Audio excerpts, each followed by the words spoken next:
Karine Bastier. Présente. Monsieur Alain Comparot. Présent. Madame Marie-Claude Gué. Présente. Monsieur Jean-Raphaël Cessa. Présent. Madame Anna de Almeida. Présente. Monsieur Philippe Mouchard. Présent. Madame Malika Ouaziz, pouvoir à Madame Defont. Monsieur Florent Votor. Madame Laurine Daougabel. Madame Maximilienne Defont. Madame Hélène Mèche. Monsieur Zitouni Kerkaden. Monsieur Muguet Ngombé. Monsieur Rowe donne pouvoir à Madame de Almeida. Madame Mathilda Ougabel. Monsieur Francis Grivard. Monsieur Claude Tranet. Madame Li Songving donne pouvoir à Monsieur Cessa. Monsieur Salmon. Monsieur Philippe Vieira donne pouvoir à Monsieur Mouchard. Monsieur Pascal Nutt absent. Madame Virginie André, pouvoir à Madame Bastier. Monsieur Abdarazak Nari, absent. Madame Cindy Domingos, absente. Madame Pléniglone, je l'ai vue. Monsieur Philippe Chrétien, pouvoir à Madame Lambert. Madame Martine Aubry, absente. Madame Myriam Lambert. Monsieur Julien Giral. Présent. Monsieur Olivier Sangoy. Présent. Madame Stéphanie Lincel. Monsieur Adil Valentine Boiffa. Très bien, on va nommer une secrétaire. Secrétaire. Alain, tu veux? Oui. D'accord, ok. Donc, Monsieur Comparot, secrétaire.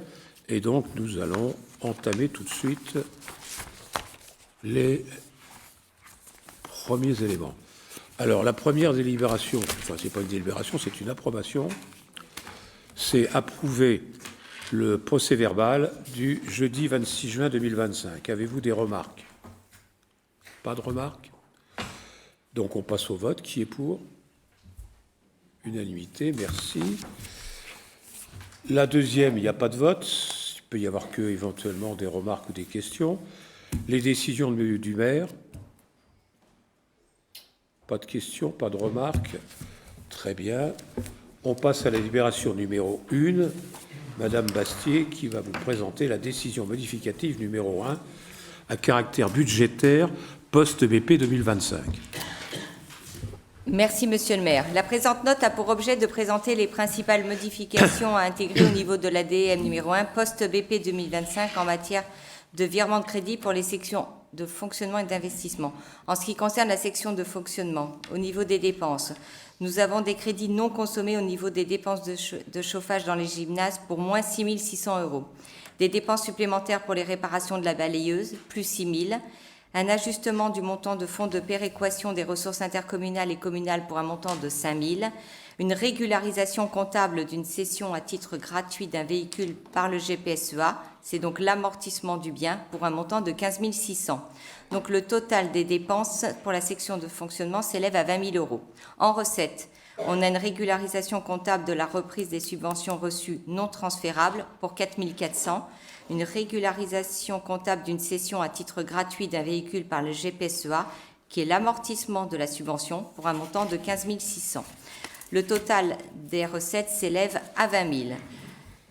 Donc, globalement, en fonctionnement, l'ADM numéro 1 post-BP 2025 s'élève aussi bien en dépenses et en recettes pour 20 000 €. En ce qui concerne la section d'investissement, les dépenses, nous avons des crédits non consommés au niveau des travaux de menuiserie de l'hôtel de ville pour moins 35 000 €. Des reports des travaux de remplacement des menuiseries de l'école maternelle Lamartine et crédits disponibles au niveau des travaux de rénovation des sols de l'école maternelle Janzay pour moins 52 000 €. Des reports des frais d'études relatifs à la construction d'une nouvelle école pour moins 40 000 €. Une plus-value relative aux travaux de construction de l'accueil de loisirs Lamartine pour plus 150 000 €. Des crédits non consommés au niveau des travaux de rénovation de la cuisine du multi-accueil moins 22 000 €. Des plus-values relatives aux travaux de rénovation de l'éclairage public, plus 30 000 €, des reports des travaux de voirie qui se situent allée des Noisetiers et des Clématites pour moins 35 000, des régularisations comptables d'une cession à titre gratuit d'un véhicule par le GPSEA, qui est l'intégration du bien pour un montant de 26 000, des régularisations comptables de la reprise des subventions reçues non transférables pour un montant de 4 400, une régularisation comptable d'une cession à titre gratuit d'un véhicule par le GPSEA, qui est donc l'amortissement de la subvention, pour un montant de 15 600. Le total des dépenses pour la section de vestissement s'élève à 41 000. En recettes, on a des régularisations comptables d'une cession à titre gratuit d'un véhicule par le GPSEA, qui est donc l'intégration du bien pour un montant de 26 000, et des régularisations comptables d'une cession à titre gratuit d'un véhicule par le GPSEA, qui est donc l'amortissement de la subvention, pour un montant de 15 600. Donc le total des recettes s'élève à 41 600. Donc, en synthèse, l'ADM numéro 1 poste BP 2025 conduit aux autorisations et virements budgétaires suivants. En ce qui concerne les dépenses, pour la section de fonctionnement, en BP 2025, on a un montant de 19 793 178 000 euros, une DM d'un montant de 20 000 euros, pour un total de 19 813 178 000 euros, qui s'équilibre aussi en recettes. Et en investissement, on a des dépenses pour un montant de 12 718 351,56 euros, une DM numéro 1 pour un montant de 41 600, donc un total en investissement pour un montant de 12 759 951,56 euros qui s'équilibre en recettes. Voilà, monsieur le maire. Oui, chère madame, il faut faire voter. Mais avant, oui, ils ont peut-être des questions. Avez-vous des questions? Non. Ah, monsieur Sangoy. C'est pas une question, monsieur le maire, c'est une explication de vote. Donc, comme d'habitude, on va voter contre en cohérence avec notre vote sur le budget principal.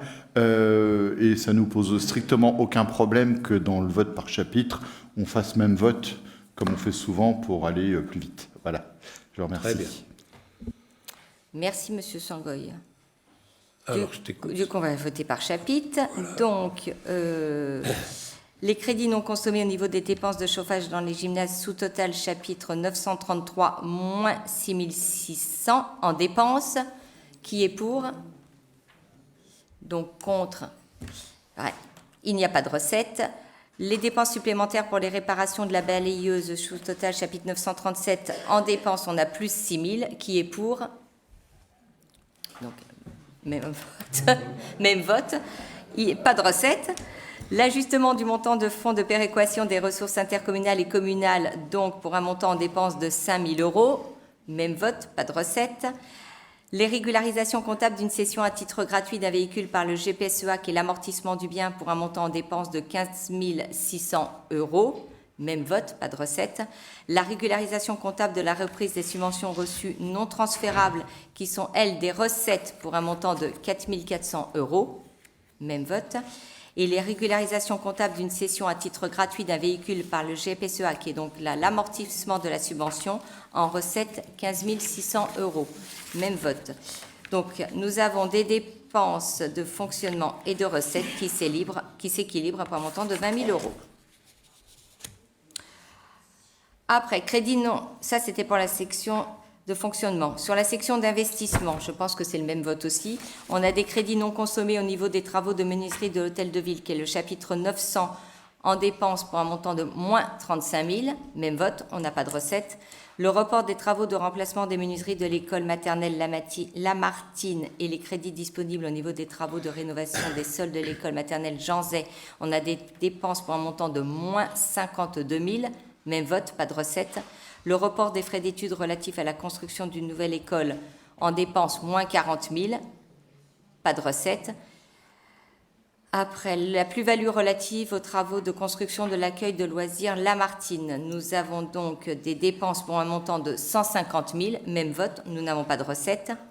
Les crédits non consommés au niveau des travaux de rénovation de la cuisine du multi-accueil, moins 22 000. Même vote, on n'a pas de recette.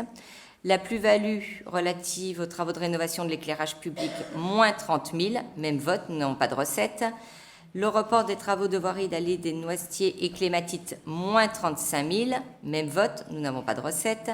La régularisation comptable d'une cession à titre gratuit d'un véhicule par le GPSEA, qui est l'intégration du bien, ce sont des recettes pour un montant de 26 000. Même vote. Et nous avons des régularisations comptables d'une cession à titre gratuit d'un véhicule par le GPSEA, qui est l'intégration du bien, donc en dépenses pour 26 000. Même vote. La régularisation comptable de la reprise des subventions reçues non transférables, donc on a des dépenses pour 4 400, même vote, on n'a pas de recette. La régularisation comptable d'une cession à titre gratuit d'un véhicule par GPSEA, 15 600 en dépenses, nous n'avons pas de recette, même vote. Et la régularisation comptable d'une cession à titre gratuit d'un véhicule par le GPSEA, nous avons des recettes pour un montant de 15 600, même vote. Donc en total, le total d'investissement qui s'équilibre en dépenses et en recettes pour un montant de 41 600. Merci. De rien. Alors la deuxième, c'est la garantie d'un prêt contracté par séquence en vue de refinancer l'acquisition de 17 logements et lits situés rue du 8 mai 45. C'est toujours à toi. Merci, Monsieur le maire. Donc, la présente délibération a pour objet d'accorder une garantie de la ville à hauteur de 100% pour un emprunt d'un montant de 3 199 725 €, contracté auprès de la Banque Postale par séquence. Cet emprunt a pour objet de refinancer l'acquisition de 17 logements LLI situés rue du 8 mai 1945. Le prêt présente les principales caractéristiques suivantes, la durée de 30 ans, le remboursement qui est à échéance trimestrielle et l'index qui est le livret A plus 0,70%. Ce prêt s'inscrit dans l'opération globale d'acquisition en VFA d'un ensemble immobilier de 56 logements locatifs qui comprend 39 logements sociaux et 17 logements intermédiaires. Avez-vous des questions, des remarques? Madame Lincel. Oui, en commission, on s'était posé la question sur la partie refinancement. Est-ce que vous avez eu des infos? Oui, on a la réponse. Ils nous ont répondu. Donc, la Banque Postale parle de refinancement lorsque l'opération a été préfinancée sur les fonds propres du bailleur dans l'attente de la mise en place du prêt. C'est un terme propre à la Banque Postale pour ces cas de figure. Voilà. D'autres questions, d'autres remarques? Oui, monsieur Sangouin. Non, merci pour l'explication, Madame Bastier.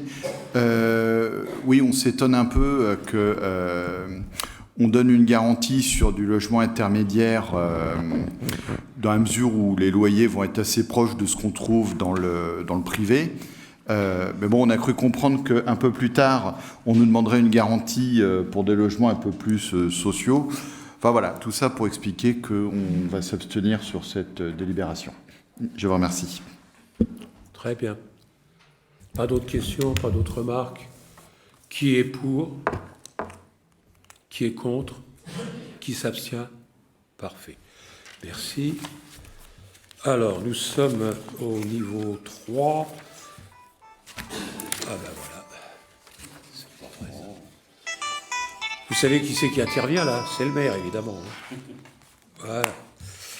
Alors, mise à jour du tableau des effectifs, création de grades. Donc, là, afin d'actualiser le tableau des effectifs et de tenir compte des recrutements, la création des grades suivants est proposée.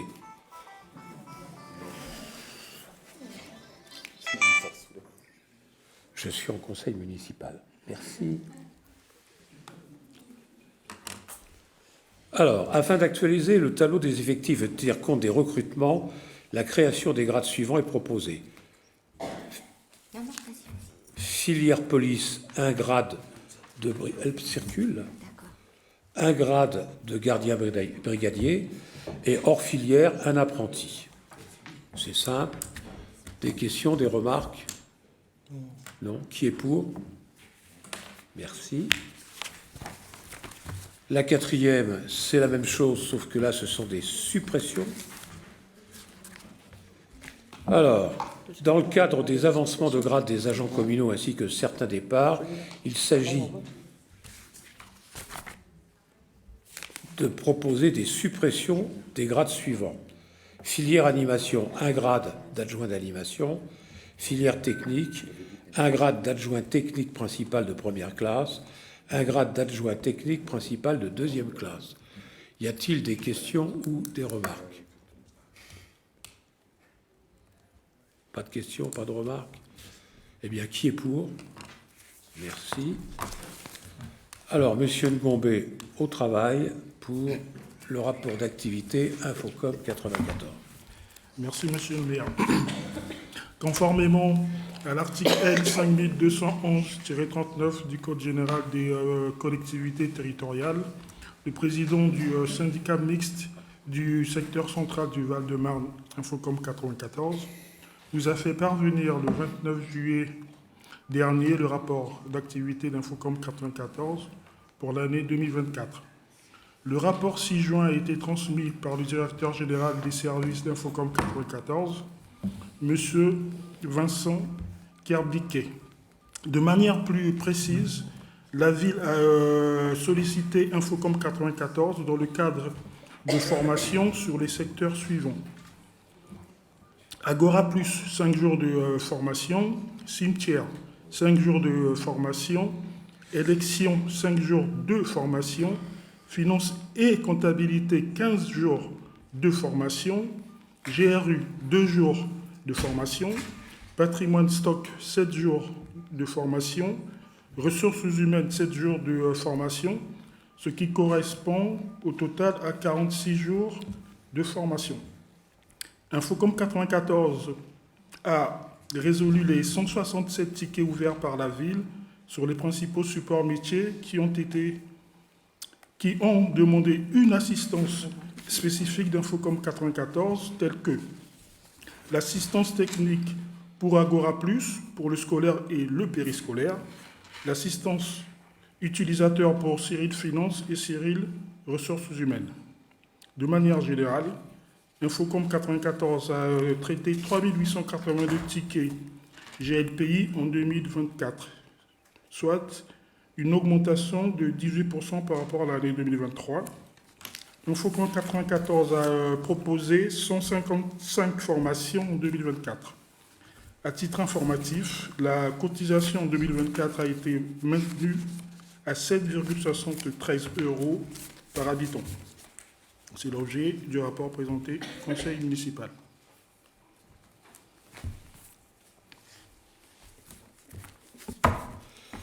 Merci Huguet. Y a-t-il des questions, des remarques, Madame Lincel? Oui, des remarques. Après, je vais vous faire la même litanie de tous les ans, mais là, déjà, je voulais remercier parce qu'on a un peu plus d'informations par rapport à notre ville. 44 jours de formation, il aurait aussi peut-être intéressant de savoir le nombre de gens formés. Mais c'est déjà bien parce qu'on a des infos sur notre ville. 166 tickets résolus, c'est bien, mais ce que j'aurais voulu savoir, voilà, ce qui restait à résoudre. Et l'augmentation des 18%, si c'est parce qu'il y avait plus de noms, c'est parce qu'il y avait des nouveaux logiciels, donc plus de besoins de mise à jour, etc. Je ne sais pas si vous avez réussi à avoir les informations. On en a parlé en commission. Donc là, pour l'instant, je n'ai pas pu avoir plus d'informations, mais déjà, il y a un mieux déjà. On a déjà plus d'informations comparé à l'année dernière. Et par contre, donc là, comment dire, malheureusement, on n'a pas pu avoir des chiffres beaucoup plus précis que ceux-ci. Voilà. Donc voilà, bon, donc merci pour ces infos qui correspondent. Au bout de 6 ans, on a réussi à avoir qu'un peu d'infos comme ça. Maintenant, sur le rapport général, pour vous dire la même litanie, on attendait toujours à savoir avoir des taux de... Enfin voilà, les taux de réussite ou les taux de l'augmentation, comment ça progresse. Là, on voit que 18% de rapports en plus, enfin, de demandes en plus, ça veut dire qu'il y a plus de problèmes. On ne sait pas savoir le temps pour répondre à un ticket. Le nombre de fois où le ticket a été fermé pour le rouvrir derrière, parce qu'on a eu un exemple en commission par rapport à ça. Bon, le rapport est général, il a le mérite d'être là, donc on va faire un don acte. Donc j'essaierai d'avoir un peu plus de précision pour les années prochaines, mais là, on a fait une demande pour avoir exactement tous les chiffres concernant donc la ville, mais on n'a reçu que cela. Donc là... malheureusement, je ne pourrais pas donc en dire plus dessus. Mais merci, c'est déjà un pas. Dans 6 ans, ça ira. Je vous en prie.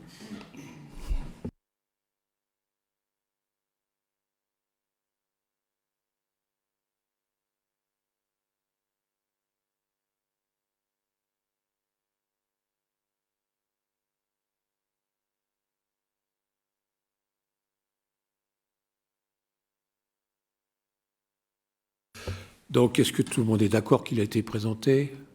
OK, très bien. Alors, en 6, nous avons la modification des statuts de la SPLA Avenir Développement. C'est M. Comparon. Merci, Monsieur le maire. Donc, le présent rapport a pour objet de soumettre à votre approbation la modification des statuts de la Société publique locale d'aménagement Avenir Développement, afin de permettre sa transformation en société publique locale et d'en élargir, ce faisant, l'objet social et ses missions. Dès 2018, à la faveur du transfert de la compétence aménagement de l'espace aux établissements publics territoriaux, Grand Paris Sud-Est Avenir a souhaité se doter d'un outil d'aménagement territorial consolidé afin, d'une part, de lui permettre d'exercer cette compétence dans le respect des orientations des communes, et d'autre part, d'assurer la réalisation d'opérations d'aménagement de manière réactive et efficace grâce au principe de la quasi-régie qui permet une attribution directe des concessions d'aménagement sans mise à concurrence. À cet effet, GPCE a augmenté le capital et refondu la gouvernance de la société publique locale d'aménagement préexistante appelée Haut Val-de-Marne de Développement, dont le principal actionnaire était la communauté d'agglomération Haut Val-de-Marne, à laquelle GPCE s'est substitué dès 2016. Les actionnaires de l'ASPLA, dénommés désormais Avenir Développement, sont actuellement GPSEA et 6 communes du Haut-Val-de-Marne, à savoir donc Sucy-en-Brie, Le Plessis-Trévise, Noiseau, Ormesson, Boissy-Saint-Léger, Laqueux-en-Brie, précédemment actionnaire de l'ASPLA, Haut-Val-de-Marne Développement. Aucune autre commune n'a pu prendre part au capital de l'ASPLA Avenir Développement dès lors que la compétence aménagement de l'espace avait été transférée au territoire. Pour mémoire, le nombre de représentants au conseil d'administration a été fixé à 18 membres, dont 6 membres désignés par GPSEA, actionnaire majoritaire de plus de 80% du capital, et un membre désigné par les 6 communes actionnaires réunies en assemblée spéciale. Ainsi, à l'échelle de l'Assemblée des actionnaires et du conseil d'administration, soit directement, soit via la représentation de GPSEA, toutes les communes sont représentées dans la gouvernance de l'ASPLA. Chacune des 6 communes actionnaires de la SPLA dispose d'un membre à l'Assemblée générale et d'un membre à l'Assemblée spéciale. Dotée initialement d'une unique opération d'aménagement, c'est la zone des portes de Sucy, Avenir Développement s'est considérablement développé et est titulaire aujourd'hui de 8 concessions d'aménagement, dont une portant sur un projet de renouvellement urbain sur Bois-l'Abbé à Chenevière, ainsi que de plusieurs mandats de travaux publics relatifs à la réalisation d'équipements culturels d'intérêt territorial, à savoir le pôle culturel de Chenevière et le conservatoire musique de la ferme de Rancy à Bonneuil-sur-Marne. Afin de poursuivre son développement, diversifier ses missions et demeurer compétitive, il est proposé aujourd'hui de transformer la SPLA Avenir Développement en société publique locale et de modifier à ces fins les statuts de la société et plus particulièrement son objet social. Le projet de statut modifié prévoit, conformément aux dispositions de l'article L. 1521-1 du Code général des collectivités territoriales, la possibilité pour Avenir Développement, en sus de la réalisation d'opérations d'aménagement, d'accomplir tout acte visant à mener des études, financement, nouvelles constructions, rénovation, maintenance et gestion des équipements, immeubles et infrastructures publiques, des locaux d'habitation, commerciaux, tertiaires, artisanaux et industriels, d'intervenir sur le patrimoine immobilier, les sites fonciers naturels ou bâtis, existants ou futurs, pour y conduire toute étude ou tout travaux de dépollution, démolition, rénovation, construction neuve, reconstruction, extension d'équipements existants ou à compléter et les financer. Et enfin, promouvoir et valoriser les biens fonciers et immobiliers du domaine privé et des actionnaires, sous réserve de la complémentarité de l'activité principale. Agissant exclusivement pour le compte de ses actionnaires, l'élargissement de son objet social permettra à la société de réaliser des opérations qui, si elles se révélaient toujours de la compétence de GPSA, ne ressortiraient plus uniquement du champ de l'aménagement, mais également d'assurer des missions recevant des compétences communales. Cette transformation permettra ainsi d'ouvrir le capital social de la société à d'autres communes. Il est par ailleurs à noter que les communes historiques actionnaires avaient délibéré en 2018, délibération numéro 32 de mai 2018, pour chez nous, pour céder 70% de leur action à GPSEA en raison du transfert de la compétence, aménagement de l'espace, et conformément aux dispositions de l'article L. 1521-1 du Code général des collectivités territoriales. Cette cession n'a toutefois jamais été réalisée en raison de la difficulté de retracer des mouvements de titres de la société, le registre ayant été perdu dans les déménagements successifs de la société. Les modifications statutaires envisagées rendent désormais inutile cette cession. Chacune des collectivités actionnaires devra, par voie de conséquence, abroger la délibération afférente. Cette refonte est également l'occasion de toiletter certaines stipulations des statuts. Enfin, cette évolution s'accompagne d'un renforcement du contrôle des collectivités et actionnaires, majoritaires comme minoritaires, pour leur participation active au comité d'engagement et de contrôle dont le fonctionnement est prévu par les statuts et régi par le règlement intérieur du conseil d'administration. La modification du règlement intérieur sera soumise à la validation des instances de la société. Le conseil municipal de chacune des 6 communes actionnaires d'Avenir Développement doit approuver les statuts modifiés. Le projet de statut modifié sera soumis par la suite au vote de l'Assemblée générale extraordinaire de la SPLA. Ce projet de statut modifié est disponible en annexe de cette délibération. En conséquence, il vous est demandé de bien vouloir adopter les statuts modifiés de la SPLA Avenir Développement et autoriser Monsieur le Président ou son représentant à les signer, et abroger en conséquence les articles 5 et 6 de la délibération numéro 32 du Conseil municipal du 24 mai 2018 relative aux modifications statutaires de la SPLA au Val-de-Marne Développement. Je vous remercie. Merci, Alain. Y a-t-il des questions et des remarques ou des remarques? Monsieur Sangoy. Oui, une courte remarque. Est quand même très bizarre cette délibération, notamment le considérant qui explique que la cession qui aurait dû avoir lieu après 2018 n'a jamais été réalisée en raison de la difficulté à retracer le mouvement des sites de la société, le registre ayant été perdu dans les déménagements successifs de la société. Alors déjà, je ne comprends même pas que un registre de cette nature puisse disparaître. Et puis quel mouvement de titre, dans la mesure où l'actionnariat est resté stable, si du moins j'ai bien compris. Bon, enfin voilà, donc on va s'abstenir là-dessus.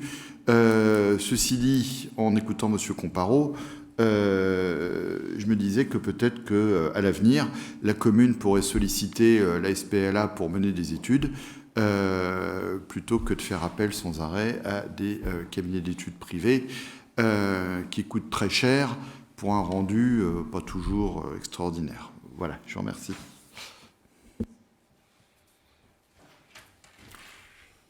D'autres questions, d'autres remarques? Non. Eh bien, on passe au vote. Qui est pour?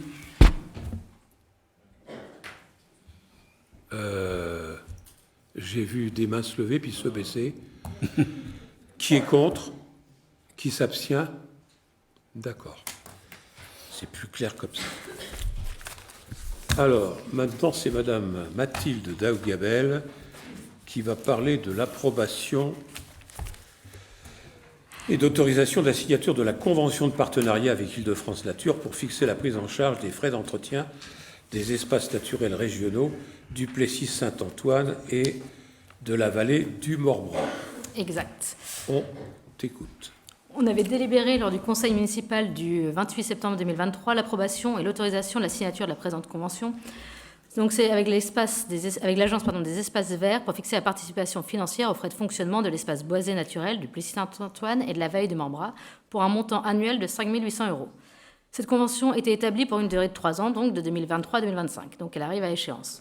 Le 13 mars dernier, le Conseil municipal a voté à l'unanimité l'extension des périmètres régionaux d'intervention foncière de la vallée du Morbras et du Plessis-Saint-Antoine, aux fins de permettre de renforcer la protection et la valorisation des espaces naturels.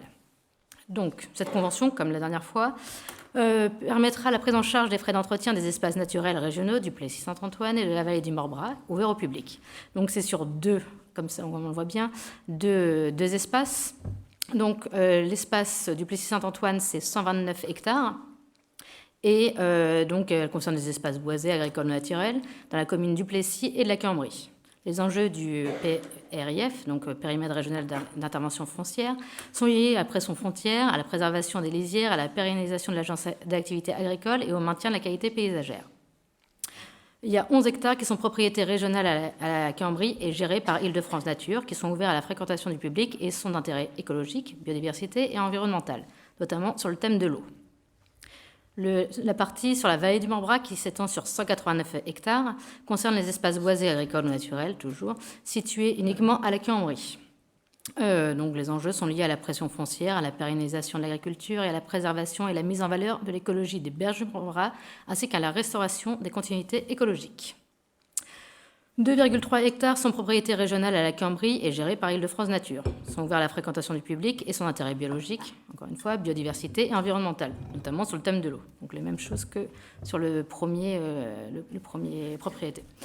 Les acquisitions représentent un total de près de 97 hectares de terres agricoles et ont été votées par le Conseil d'administration d'Île-de-France Nature du 15 juin 2023 et le Bureau d'Île-de-France Nature le 19 mai 2025, mais ne présentent pas d'impact financier pour la présente convention, ces terrains ayant une vocation agricole. Donc la proposition de convention qui est annexée après a pour objectif de définir une modalité de prise en charge par la commune des frais de fonctionnement liés à l'entretien normal des espaces boisés et naturels régionaux des deux parties. Donc la convention s'établit pour une durée de 3 ans, comme la précédente, et pour toujours un montant de 5 800 € par an. C'est le sens de la délibération soumise à votre examen et à votre approbation. Merci Mathilde. Y a-t-il des questions ou des remarques? Monsieur Sangoy. Alors, une remarque et une question. La remarque, c'est qu'on va bien entendu voter pour cette délibération. On tient à la protection du périmètre, en particulier celui de la vallée du Morbras. C'est pour ça qu'on continue à s'opposer à la construction d'immeubles de 14 mètres sur le chemin de la montagne. Mais il nous est remonté par plusieurs habitants, dont M. Chrétien d'ailleurs, qui n'est pas là ce soir, mais qui l'a constaté lui-même, que dans les forêts, notamment sur le bois du Plessis-Saint-Antoine, lorsqu'il y a des chutes d'arbres, il y a plusieurs semaines avant qu'il y ait une intervention. Donc nous souhaitions savoir, d'une part, si lorsqu'on constate ce genre de choses, des chutes d'arbres, il existe un mécanisme pour alerter Île-de-France Nature et permettre une intervention plus rapide. Et si ce n'est pas le cas, on voudrait savoir quelle est la fréquence des passages et des interventions, voilà, pour savoir. Je vous remercie. Je vais répondre, mais ce n'est pas une réponse définitive, parce qu'en fait, comme vous devez imaginer, nous ne sommes pas gestionnaires. Et d'ailleurs, nous payons Île-de-France Nature, nous avons payé Île-de-France Nature, et maintenant nous payons la société qui la remplace. Nature Île-de-France, je sais pas. Donc le problème aujourd'hui, c'est que il passe régulièrement, mais je ne peux pas vous dire s'il passe une fois tous les mois, une fois toutes les 2 mois, une fois tous les 3 mois. Quand il y a un problème, il le règle. Il n'y a que vraiment là où nous sommes presque totalement concernés, puisqu'en fait, il y a la balade près du Morbras, où là, soit nous avons parfois des remarques de Codassiens, soit nous-mêmes, nous constatons qu'un arbre est tombé dans le Morbras, qu'il y a un certain nombre de choses. Donc, à ce moment-là, on les prévient, ils viennent, ils interviennent, si c'est dans leur partie à eux, mais il peut être possible que ce soit parfois, là, récemment, il y a un arbre qui est tombé plus loin que le domaine en question, mais toujours dans le Morbras, et qui est tombé du côté de la sente qui mène de la rue La Fontaine à Ponto-Combo. Bon, c'est tombé, ça n'a blessé personne, c'était dans un champ vide. Bon. Donc là, par contre, là, nous sommes intervenus, nous, puisque là, c'était sur notre territoire. Hein, puisqu'en fait, voilà. Mais là, pour tout ce qui est pas de notre territoire au sens le plus vrai du terme, si vous voulez, je peux demander on va les revoir dans très peu de temps, parce qu'il y a encore des choses à voir avec eux, notamment pour l'installation des personnes qui vont s'occuper de ce que faisait actuellement, enfin dernièrement, Saucier. Donc ils vont réouvrir toute la partie là-haut. Donc ils vont venir, et donc à ce moment-là, si vous voulez, je leur pose la question de nous donner un calendrier plus précis que celui que nous avons. Voilà. Et puis à ce moment-là, nous le communiquerons lors d'un prochain conseil municipal, quand ils auront eu bien la gentillesse de vouloir nous l'envoyer. Voilà. D'autres questions, d'autres remarques? Non. Eh bien, qui est pour? Merci. Alors, tu vas être obligé de travailler un peu, Maximilienne, puisque Madame Oisys n'est pas là et qu'elle t'a confié la charge de le faire. Donc, il y a une mise à jour du règlement de fonctionnement du multi-accueil collectif et familial à la Queue-en-Brie, qui est l'établissement d'accueil du jeune enfant EAJE Marie Verdure. Nous t'écoutons. Merci, Monsieur le maire. Lors du conseil municipal du 22 juin 2023, la ville de la Queue-en-Brie a délibéré sur la modification de la crèche collective et de la crèche familiale en structure de multi-accueil collectif et familial EAJE Marie Verdure. Un règlement de fonctionnement de cette nouvelle structure avait été présenté et validé. La Caisse d'allocation familiale du Val-de-Marne a étudié notre règlement de fonctionnement et a sollicité début juin la ville afin d'actualiser le règlement de fonctionnement du multi-accueil. Les modifications sont en bleu dans le règlement de fonctionnement si annexé. Elles concernent des précisions sur l'accueil des enfants placés dans le cadre de l'aide sociale à l'enfance, l'ASE, la facturation des enfants dans le cadre de l'ASE, la fourniture des couches, les avis d'imposition à fournir, les modalités de participation des parents à la vie de la structure, les annexes, modification des numéros de téléphone et évolution des montants planchers et plafonds à compter de septembre 2025. Proposition est faite d'acter les demandes de la Caisse d'allocation familiale du Val-de-Marne en modifiant le règlement de fonctionnement du multi-accueil afin de répondre aux attentes de la réglementation prestation de services uniques PSU. C'est le sens de la présente délibération soumise à votre examen et à votre approbation. Merci Maximilienne. Y a-t-il des questions? Alors, il n'y aura pas de questions parce que on a travaillé en commission sur le rapport et puis c'est du dépoussiérage. Juste une petite remarque. 2 ans, ils ont mis pour faire une remarque pour demander de remodifier quand même. Pardon. Je disais qu'il y avait juste, on a travaillé, on a bien vu que c'était du dépoussiérage ou de l'amélioration par rapport aux remarques de la sécurité sociale.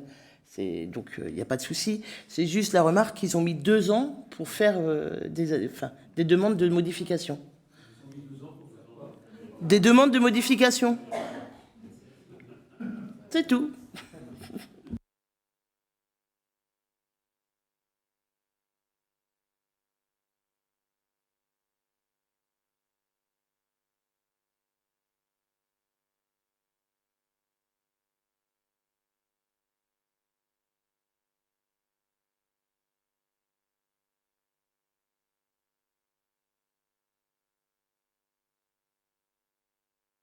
Mon micro, si vous voulez, mais pour l'instant, je lis. Donc, c'est pas ça qui va changer la face du monde, parce que je relis. C'est-à-dire que vous partez du principe que c'est à propos du conseil municipal du 22 juin 2023, qu'aujourd'hui, nous sommes en 2025, et que donc, il y aurait 2 ans. Mais entre-temps, il y a eu un certain nombre d'éléments qui ont été réfléchis, c'est-à-dire qu'un règlement de fonctionnement du multi-accueil collectif ça ne se modifie pas comme ça, puisqu'en fait, il y a, je vous rappelle que le multi-accueil, ce n'est pas seulement la crèche. Le multi-accueil, c'est également l'établissement d'accueil du jeune enfant, le AJE de Marie-Verdure, et qu'il y a également, dans tout ce système, il fallait réfléchir avec les interconnexions qui pourrait y avoir avec le LAP et l'autre structure qui est de l'autre côté. Il y a une réflexion qui doit être menée également par rapport au nombre de... par rapport aux enfants qui sont, disons, hébergés dans la partie privée, mais dont les lits sont à nous, puisqu'on les paye, enfin on les loue. Donc il y avait tout ça qu'il y avait à faire. Donc parfois ça doit mettre 2 ans, c'est pas ça. Ils n'ont pas mis 2 ans à s'en rendre compte qu'il y avait un problème. Ils ont mis 2 ans à préparer le nouveau règlement, ce qui est logique. Hein. Si on veut faire quelque chose de bien, il ne faut pas le faire n'importe comment. Voilà, ben, c'est ce que je pense. Pas d'autres questions? Non, eh bien, écoutez, c'est très bien. Qui est pour? Merci. Alors, nous avons, je ne l'ai pas annoncé, mais nous l'avons quand même, nous avons une question diverse, non, une question orale de M. Sangoy. Donc, on va écouter M. Sangoy, s'il veut bien nous donner cette question orale. Absolument. Alors, monsieur le maire, divers clubs ont proposé des activités sportives pour l'année 2025-2026 lors du récent forum des associations.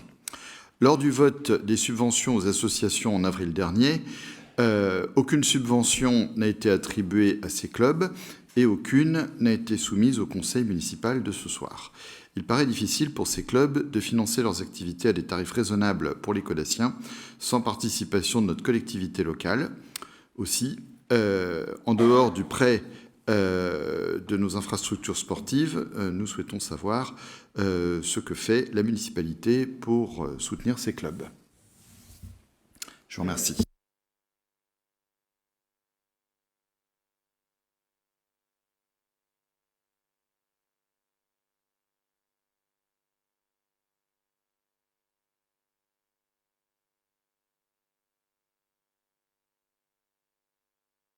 C'est-à-dire, vous raisonnez en termes de subventions. Moi, je vais vous dire une chose quand même qui est très claire. La situation n'est pas simple. Elle est même particulièrement complexe. Et si, par malheur, on avait écouté, et on vous avait écouté, lorsque vous demandiez à corps et à cri des subventions dans les mois précédents, on aurait aujourd'hui un énorme problème parce que cette somme-là que nous aurions versée n'aurait pas été attribuée où elle devait aller. C'est l'URSSAF qui le prenait puisqu'il y avait un gros problème de 140 000 de trous. Bon, donc il nous était impossible de donner des subventions parce que l'argent aurait été pris par celui qui est le plus important, je dirais, créditeur. Alors, comme je vous le disais, la situation est toujours complexe. Ça va mieux. Il y a eu un jugement qui a été rendu. Ce jugement a permis de dégager le fait qu'il y aurait un mandataire qui serait nommé, qui a été d'ailleurs nommé, qui est une dame. Il y a je dirais que la juge a dit que les 2 élections consécutives de janvier et de février étaient annulées pour un certain nombre de choses qui n'allaient pas. Donc, aujourd'hui, ça perdure. C'est-à-dire qu'il n'y a toujours pas de dirigeant. Il y a juste ce mandataire qui a été nommé par le tribunal, qui va faire procéder à de nouvelles élections, j'espère, le plus rapidement possible. Tant que moi, je ne sais pas véritablement où va filer l'argent, il n'est pas question que nous donnions de l'argent. Mais il est clair qu'on en donnera. Mais aujourd'hui, rassurez-vous, nous n'attendrons pas, lorsque nous aurons tous ces éléments, nous n'attendrons pas pour agir concrètement. En fait, la situation, parce que j'aurais préféré que vous me posiez la question de dire où en est-on avec le SC, qu'est-ce qui se passe et qu'est-ce qui va se produire après. Voilà. Bon. Donc, moi, je vais vous faire la réponse à la question que j'aurais aimé avoir, parce que ça, c'est pas tellement beaucoup plus important. Et sur les 20 sections de l'ESC, 7 sont encore actives, 9 sont inactives et 4 devraient l'être dans les prochains jours. Ça ne veut pas dire que ça ne va pas fonctionner. Mais en parallèle, il y a eu des associations qui se sont créées. 6 nouvelles associations se sont créées et 4 le seront ou devront l'être dans les prochains jours. C'est pour vous dire que rien n'est encore arrêté, rien n'est encore figé, et donc c'est difficile de faire ce que vous demandez. Mais s'il y a tout ça, c'est parce que nous nous en sommes occupés.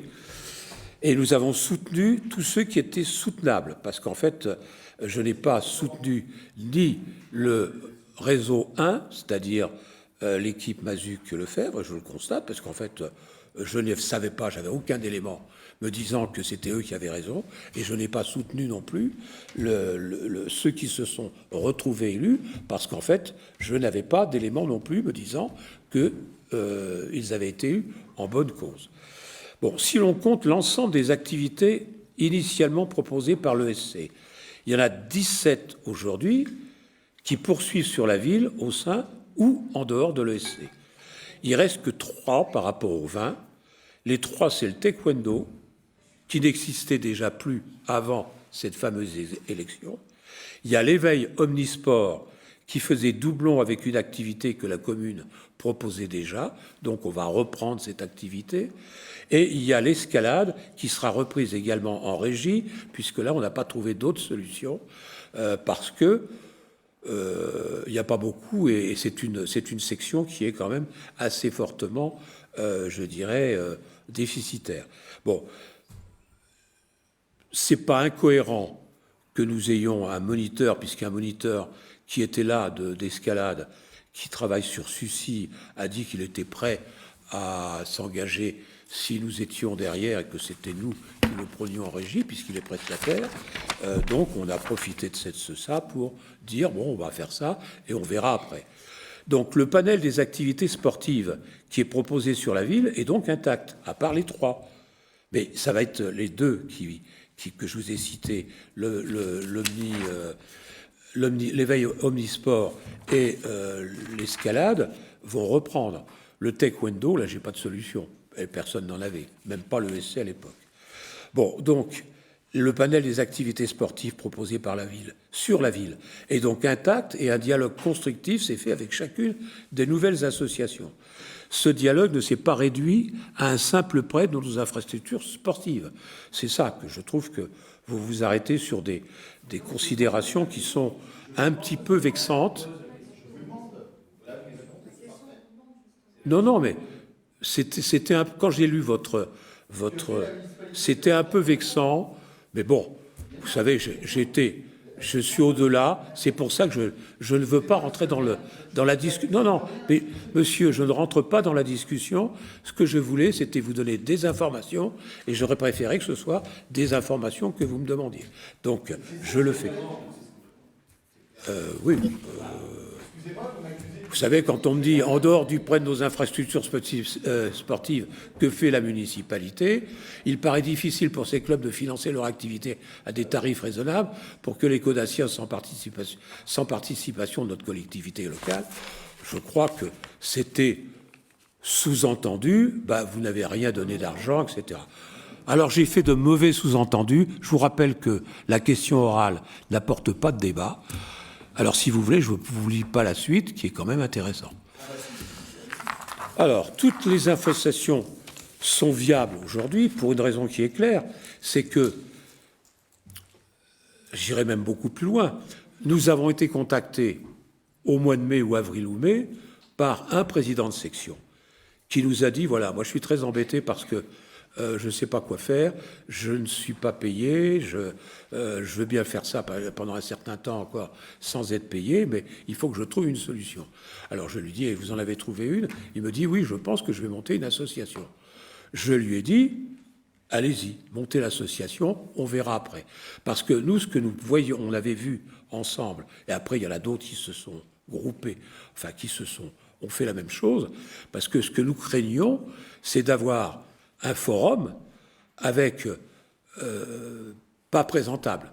Là, on a un forum qui était présentable. Il y avait les sections qui sont restées dans l'ESC et qui ont donc accepté des inscriptions. Et il y avait un forum avec des associations qui ont donc recueilli de la part de leurs adhérents les cotisations et qui aujourd'hui sont parfaitement viables et elles peuvent travailler. Je dis bien aujourd'hui, ça ne pourra peut-être pas durer 107 ans. Bon, il n'y en a qu'une qui pose encore un problème, c'est le volleyball qui va certainement nous demander une subvention, mais je n'ai pas le nom d'adhérents, je n'ai rien du tout. Alors, quand je vous dis tout ça pour la subvention, j'ai toujours été favorable, et vous le savez bien, puisqu'en fait, nous, quand on est arrivé, on l'a augmenté, cette subvention. Donc on a toujours été favorable à une subvention pour l'ESC.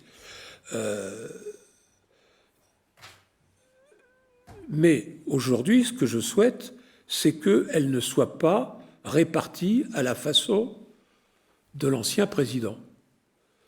Parce que on n'avait aucune clarté sur pourquoi cette somme-là va là, pourquoi cette somme-là va là, pourquoi il y en a qui ne vont pas, etc., etc. Bon.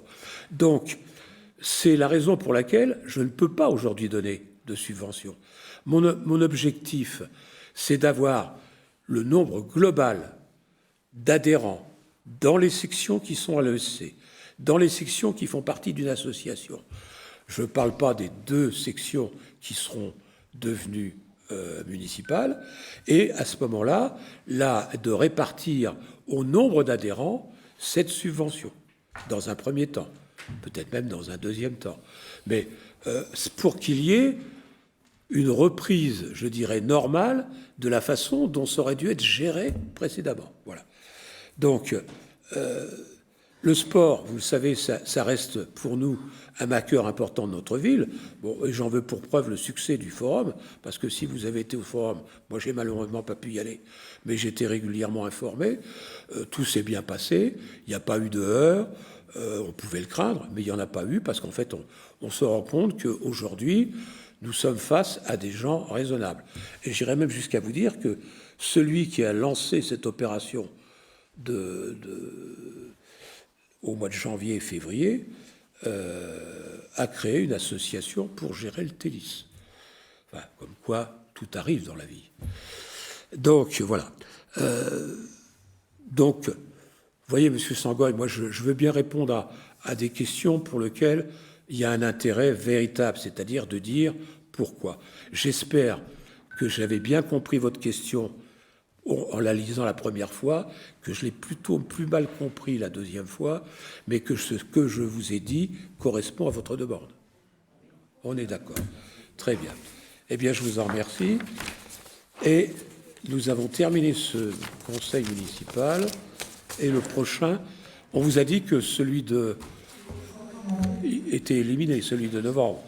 Bon, donc, on se retrouvera le jeudi 18 décembre à 20h, si vous le voulez bien.